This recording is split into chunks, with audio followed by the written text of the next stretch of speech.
तुमच्या आजूबाजूचे लोक तुम्ही दिल्लीत जावं यासाठी देव पाण्यात घालून बसलेले आहेत. मी चांगल्या भावनेने बोलतो आहे.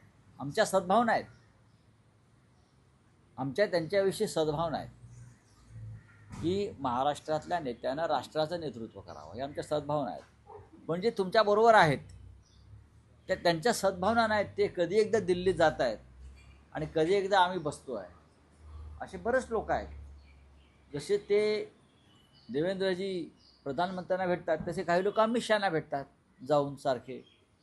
आता त्यांना तुम्ही दिल्लीत घेताय, आता तरी माझं करा. हे मला माहिती आहे, यांच्यापेक्षा दिल्ली मला जास्त माहिती आहे कुठे काय आहे ते.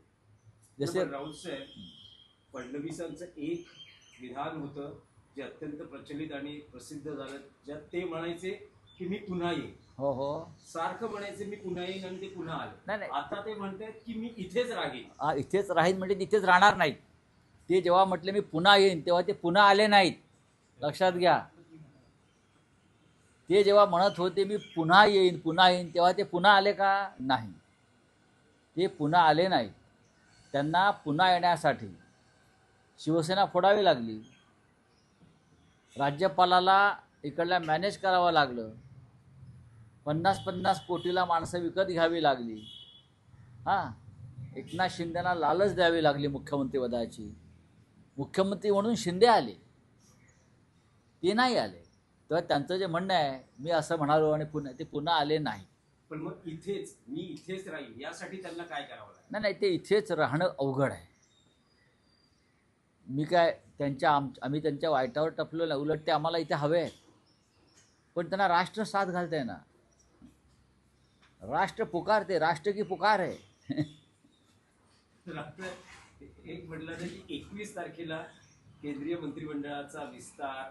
बघा, देशाच्या पंतप्रधानांना आणि राज्याच्या मुख्यमंत्र्यांना एखाद्या मंत्र्यांना सामावून घेण्यासाठी, मंत्रिमंडळात फेरबदल करण्यासाठी, विस्तारासाठी 1 तास ही पुरेसा असतो. आता 4 मंत्री घेतलेत म्हणून 5वा घ्यायचा नाही 2 दिवसांनी असं काय संविधानात लिहिलेलं नाही. एक राष्ट्रपतीला किंवा राज्यपालाला पत्र पाठवायचं असतं, त्यांना शपथ द्यायची आहे, असे पूर्वी झालेले आहेत कार्यक्रम. त्याच्यामुळे मला माहिती आहे सगळं. पण शक्यता आहे की धर्मेंद्र प्रधान यांचं कमबॅक होऊ मला माहीत नाही त्याच्याविषयी. जर रिशफल झालं बघा, धर्मेंद्र प्रधान हे त्यांच्या शिक्षण खात्यामध्ये उत्तम प्रकारे काम करू शकले नाही. त्याच्यामुळे देशामध्ये एक आंदोलन त्यांच्या विरोधात उभं राहिलं आणि म्हणून त्यांना त्या दबावाखाली प्रधानमंत्र्यांना त्यांचा राजीनामा घ्यावा लागला आणि त्या राजीनाम्याला अद्याप 1 महिनाही पूर्ण झालेला नाही. अशा वेळेला धर्मेंद्र प्रधान यांना परत घ्यायचं असेल तर देशातल्या युवकांच्या मानसिकतेचा विचार करावा लागेल. त्यांना कोणतं खातं तुम्ही देणार आहात काय? शेवटी हा त्या प्रधानमंत्र्यांचा अधिकार आहे. प्रधानमंत्र्यांना जर तरुणांच्या जखमेवर मीठ चोळायचं असेल आणि वातावरणाचा पद भडका उडवायचा असेल तर प्रधानमंत्री हे करू शकतात, भारतीय जनता पक्ष हे करू शकतात. पण एक जेनझींचं आंदोलन आणि आता 7 राज्यांच्या निवडणुका दृष्टिक्षेपात आहेत, ज्यात सगळ्यात मोठी निवडणूक उत्तर प्रदेशाची. बरं, त्या पार्श्वभूमीवर भाजपमध्ये काही अंतर्गत फेरबदल झालेले आहेत. नितीन नवीन यांची नवी टीम समोर आली आहे, ज्यात महाराष्ट्रातले 3 चेहरे आहेत.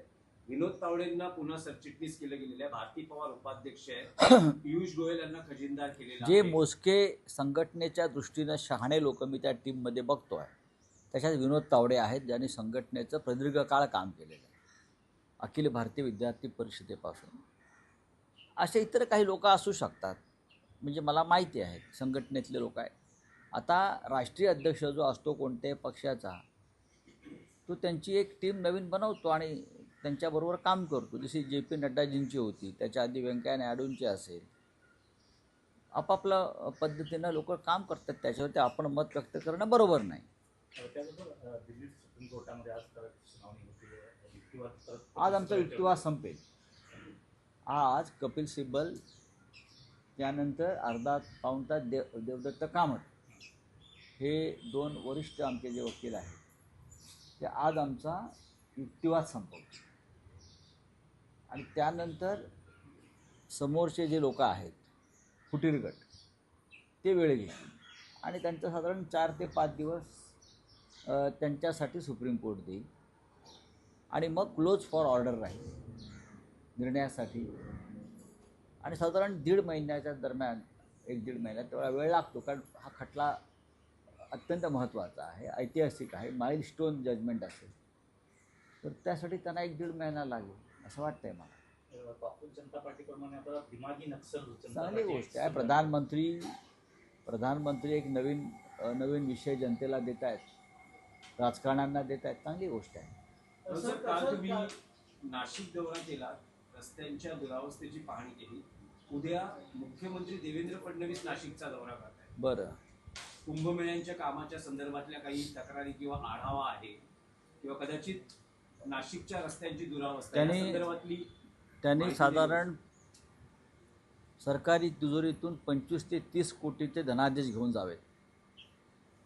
नाशिकच्या खड्ड्यामुळे जे 12 लोक मृत्यू पावलेले आहेत त्यांना प्रत्येकी 1-1 कोटी रुपये द्यावेत. जे जखमी आहेत त्यांना 50-50 लाख रुपये द्यावेत अशी आमची मागणी कालच्या मोर्चामध्ये झालेली आहे.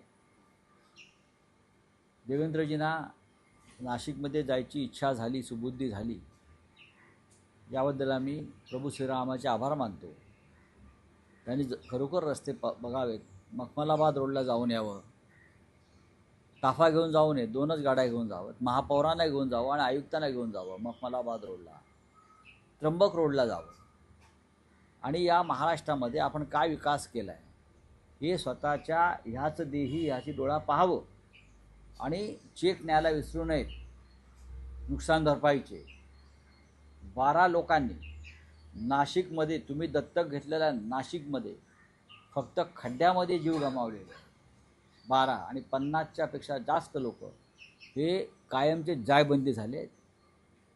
याला आम्ही 302चा सदोष मनुष्यवधाचा गुन्हा मानतो.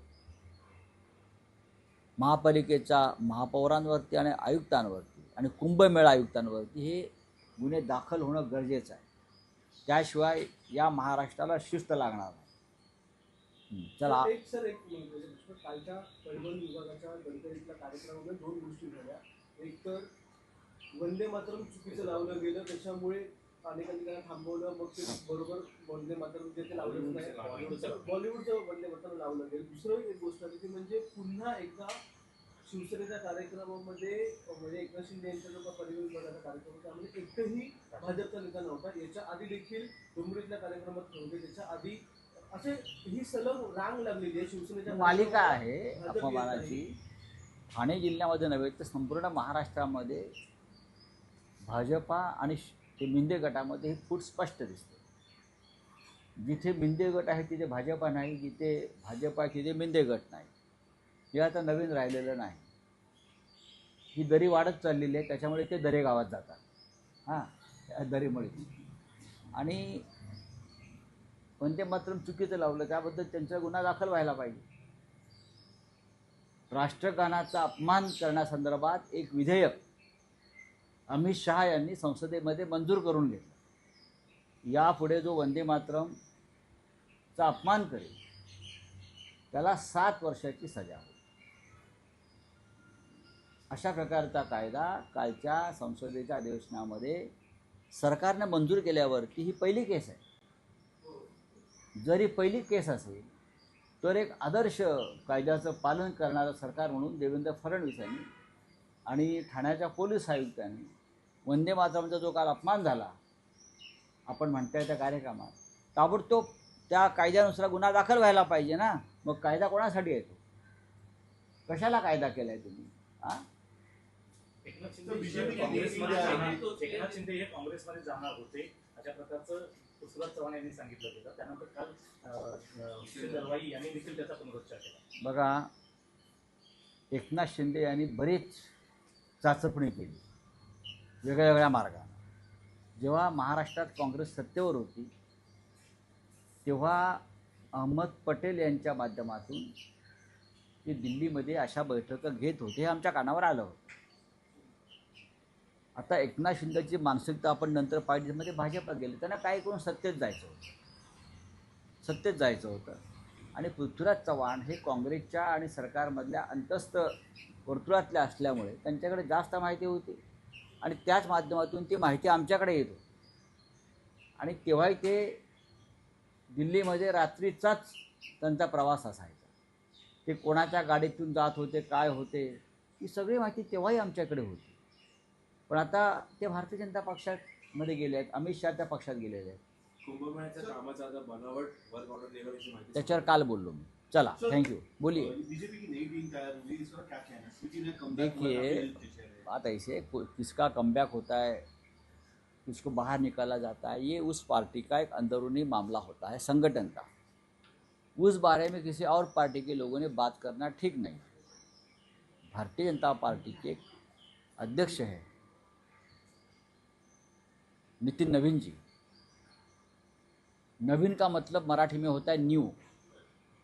अब नए नए आए हैं तो उनकी नई नई टीम बनेगी. अब वो क्या चमत्कार करते हैं वो देख लेंगे. कुछ पुराने लोग आए हैं, जिसको निकाला था, स्मृति जी को वापस चांस मिला है, राम माधव जी को चांस मिला है, विनोद तावड़े जी हमारे हैं उसमें. सबसे अनुभवी व्यक्ति अगर कोई होगी तो विनोद तावड़े है उसमें. संगठन के बारे में देख लेंगे, संगठन है उनका. कप्तान पे ही सवाल उठाया जा रहा हाँ? है, कप्तान पे ही सवाल उठाया जा रहा है. टीम चेंज की पर कप्तान पे भी सवाल उठा हुआ है. अब कप्तान कौन है? नितिन नवीन जी है ना. कौन है आप मुझे बताइए ना, कप्तान कौन है बताइए ना. आप किसको कप्तान मानते हैं? मोदी जी 2029 से पहले कप्तानी चेंज हो जाएगी. तो दिमागी नस्लवाद जो बताया गया है, इस पर क्या कहना है? दिमागी नक्सलवाद एक जिसके दिमाग से आया है, चाहे प्रधानमंत्री हो या प्रधानमंत्री को स्पीच लिख कर देने वाले हो, उनके दिमाग के बारे में देश को बहुत चिंता है. उनका दिमाग ठीक है क्या नहीं वो देखना पड़ेगा. अगर ठीक नहीं है तो उनके दिमाग पर सर्जरी करनी पड़ेगी. इस देश के युवाओं को, पढ़े लिखे लोगों को आप दिमागी नक्सलवाद बोलते हो, ये कहाँ से आता है ये शब्द? कभी कॉकरोच बोलते हो, कभी दिमागी नक्सलवादी बोलते हो, कुछ और क्या बोलते हो. आपका दिमाग ठीक नहीं है. सर, इलेक्शन कमीशन की तारीफ की गई है ट्रम्प के द्वारा. अरे छोड़ो, झूठी है. मंत्र्यांच्या अधिकार भ्रष्ट करण्याचा